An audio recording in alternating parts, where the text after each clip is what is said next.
नमस्कार दोस्तों, आज मैं आपके सामने एक नई वीडियो के साथ आपके सामने आया हूं। क्योंकि इसके पहले मैं आपको फंडामेंटल राइट्स और फंडामेंटल ड्यूटीज़ के बारे में 2-3 वीडियो इसके पहले बना के मैं आपके सामने ला चुका हूं। और आज मैं कुछ करंट अफेयर्स क्वेश्चंस को लेकर के आपके सामने आया हूं, जो किसी भी एग्ज़ाम के लिए बहुत ही महत्वपूर्ण क्वेश्चन होते हैं। इस चीज़ को आप ध्यान से सुनिएगा और उसे आप आवश्यकता अनुसार उसे आप नोट भी कर लीजिएगा। तो सबसे पहले मैं प्रश्न शुरू करता हूं कि वर्तमान में जो कोरोना काल से संबंधित है उससे एक क्वेश्चन निकाल के लाया हूं कि पहला क्वेश्चन है, ICMR के साथ कौन सी कंपनी कोरोना का टीका बना रही है। ये पहला प्रश्न है। ICMR के साथ कौन सी कंपनी कोरोना का टीका बना रही है, जिसका उत्तर होगा हैदराबाद स्थित भारत बायोटेक। ये इसके साथ मिल करके कोरोना का टीका बना रही है। और चूँकि ICMR Indian council of medical research अंग्रेजी में इसे कहा जाता है, भारतीय चिकित्सा अनुसंधान परिषद के नाम से इसे जाना जाता है। और इसकी स्थापना 1911 में हुई थी, नई दिल्ली में हुई थी। और तो भारत, इसका जो उत्तर होगा भारत बायोटेक है, जो ICMR के साथ मिलकर के कोरोना का टीका बना रही है। दूसरा प्रश्न है कि यूनाइटेड नेशन में भारत ने अपना स्थायी प्रतिनिधि किसे नियुक्त किया है।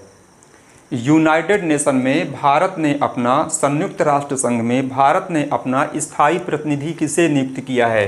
इसका उत्तर होगा TS तिरुमूर्ति। ये यूनाइटेड नेशन कहलाता है, जिसकी स्थापना 24 अक्टूबर 1945 को हुई थी। सैन फ्रांसिस्को में, अमेरिका के शहर में उस समय हुई थी। उसकी फिर एक अलग मैं संयुक्त राष्ट्र की एक अलग मैं वीडियो बना करके आपके सामने लाऊंगा, जिसमें फिर UN के बारे में पूरा डिटेल बताऊंगा। तो कुल मिला के दूसरे प्रश्न का आंसर आपका बनेगा कि UN में भारत ने अपना स्थायी प्रतिनिधि किसे नियुक्त किया है। इसका उत्तर होगा TS तिरुमूर्ति को। तीसरा प्रश्न है, कोविड-19 के बीच फ्री कैशलेस बीमा देने वाला देश का पहला राज्य कौन सा है। इंपॉर्टेंट क्वेश्चन है कि कोविड-19 के बीच में, कोविड-19 के समय में फ्री कैशलेस बीमा देने वाला देश का पहला राज्य कौन सा है। वो है महाराष्ट्र। ये पहला राज्य है जिसने देश में कोविड-19 के बीच फ्री कैशलेस बीमा देने की घोषणा की है। चौथा प्रश्न ये रहेगा कि IPL से मैंने निकाल के लाया है, इंडियन प्रीमियर लीग से है, कि IPL में किसी एक टीम के खिलाफ 1000 रन बनाने वाला खिलाड़ी, पहला खिलाड़ी कौन है। IPL में किसी भी एक टीम के खिलाफ 1000 रन पूरा करने वाला पहला खिलाड़ी का नाम है रोहित शर्मा, जो सबके चहेते भी हैं, आपके भी चहेते होंगे। रोहित शर्मा भारत की शान है और ये ऐसे पहले खिलाड़ी हैं कि IPL में किसी एक टीम के खिलाफ 1000 रन बनाने का इन्होंने सबसे पहला रिकॉर्ड बनाया है, जो कोलकाता के खिलाफ 29 मैचों में इन्होंने 1000 या 1000 से ज़्यादा रन बना लिए हैं। अगला प्रश्न रहेगा कि मध्य प्रदेश के किस स्थान पर अटल पार्क की स्थापना करने का प्रस्ताव प्रस्तावित है। जिसका उत्तर होगा कि सिरोल की पहाड़ी मध्य प्रदेश में, ग्वालियर जिले में है। वहाँ पर ये प्रस्तावित है कि अटल पार्क की स्थापना वहाँ पर की जाएगी।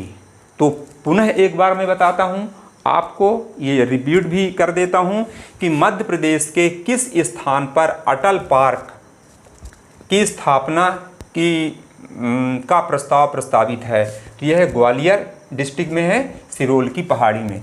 अगला प्रश्न पुनः एक IPL से है कि IPL में एक टीम के लिए 200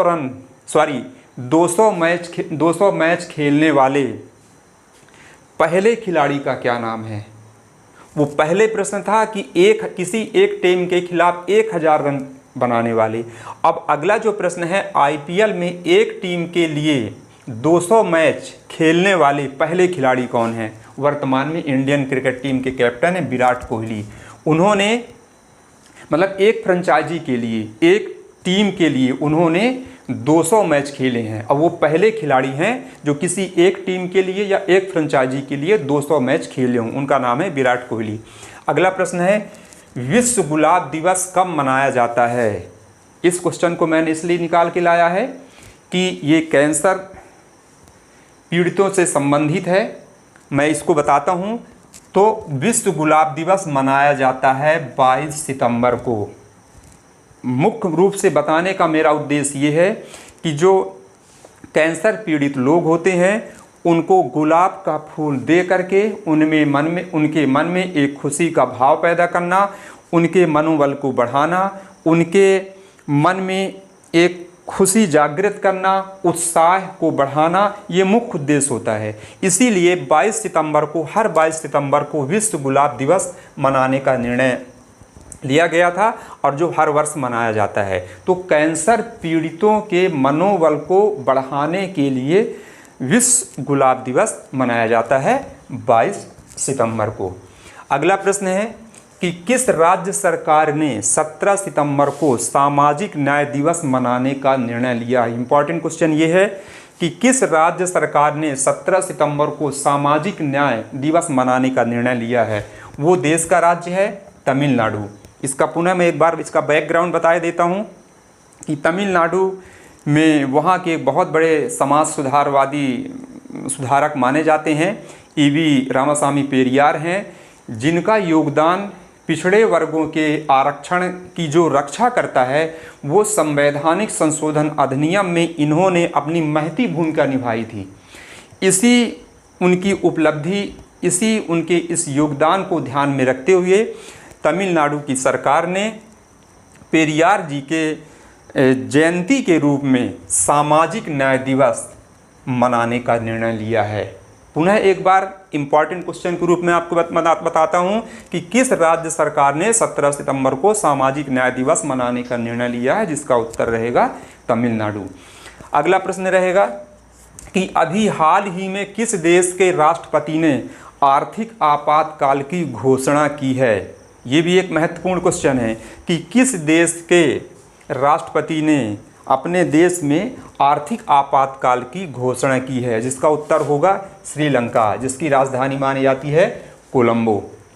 तो इसका पुनः मैं आपको छोटी सी बात बता देता हूं कि वहां के राष्ट्रपति ने इसलिए वहां पर आर्थिक आपातकाल की घोषणा की है क्योंकि उनके देश में यानी कि श्रीलंका में जो खाद्य वस्तुएं हैं, खाद्य सामग्री हैं, उनकी लगातार कीमतों का बढ़ना, मुद्रा मूल्य का ह्रास होना, मुद्रा मूल्य का पतन होना और विदेशी जो मुद्रा भंडार है उनमें लगातार कमी आती जा रही थी। तो इस चीज़ को रोकने के लिए श्रीलंका के राष्ट्रपति ने वहाँ पर आर्थिक आपातकाल की घोषणा की है।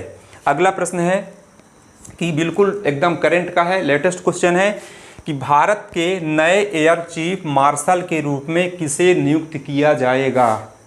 भारत में नए एयर चीफ मार्शल के रूप में किसे नियुक्त किया जाएगा? जिसका उत्तर होगा वी.आर. चौधरी।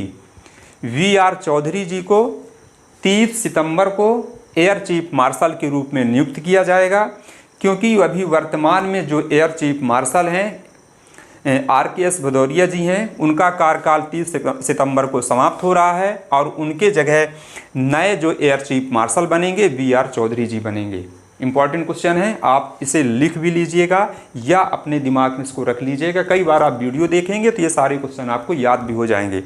और अगला क्वेश्चन है कि अभी हाल ही में चूँकि अभी भारत में कुछ राजनीतिक उथल पुथल कई राज्यों में चलते रहें, तो पिछले अभी मैं 2 राज्यों के लिए मैं आपको बताता हूँ कि 2 राज्यों के मुख्यमंत्री, हालांकि इसके पहले भी और कई राज्यों के मुख्यमंत्री बदले गए हैं, पर वो फिर मैं अगली वीडियो में और बता दूंगा।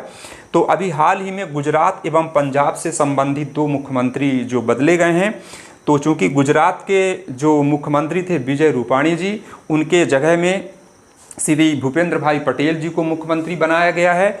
और अभी बिल्कुल वर्तमान में पंजाब राज्य के जो मुख्यमंत्री, इसके पहले कैप्टन अमरिंदर सिंह थे, उनको पद से उनका इस्तीफा लिया गया है और उनके जगह एक नए श्री चरणजीत सिंह चन्नी जी को वहाँ का मुख्यमंत्री नियुक्त किया गया है। तो क्रमशः गुजरात के श्री भूपेंद्र भाई पटेल जी को और पंजाब के श्री चरणजीत सिंह चन्नी जी को मुख्यमंत्री वहाँ पर बनाया गया है। और इस तरीके से ये मैं आपके सामने 11 क्वेश्चन आपके सामने लाए हैं और जिसका उत्तर मैंने आपको बताया। बहुत ही किसी भी प्रकार की कंपटीशन एग्ज़ाम के लिए बहुत ही महत्वपूर्ण प्रश्न रहेंगे, जिसका आंसर आप सामने है, इसको आप नोट भी कर सकते हैं और कई बार आप इसको देखेंगे तो ऑटोमेटिक आपको याद भी हो जाएंगे। और जो मेरा उद्देश्य यही है कि आप 1, 2, 3 बार वीडियो देखें, वो आपसे बनने लगें। किसी प्रकार का के एग्ज़ाम में कोई भी ऐसा क्वेश्चन आता है तो फट से आप उसका आंसर उसका निकाल लें। तो आज के इस वीडियो में हम इतना ही पढ़ेंगे और अगली वीडियो में पुनः करंट अफेयर से संबंधित मैं फिर से प्रश्न लाऊंगा। आज बस इतना ही जी, धन्यवाद।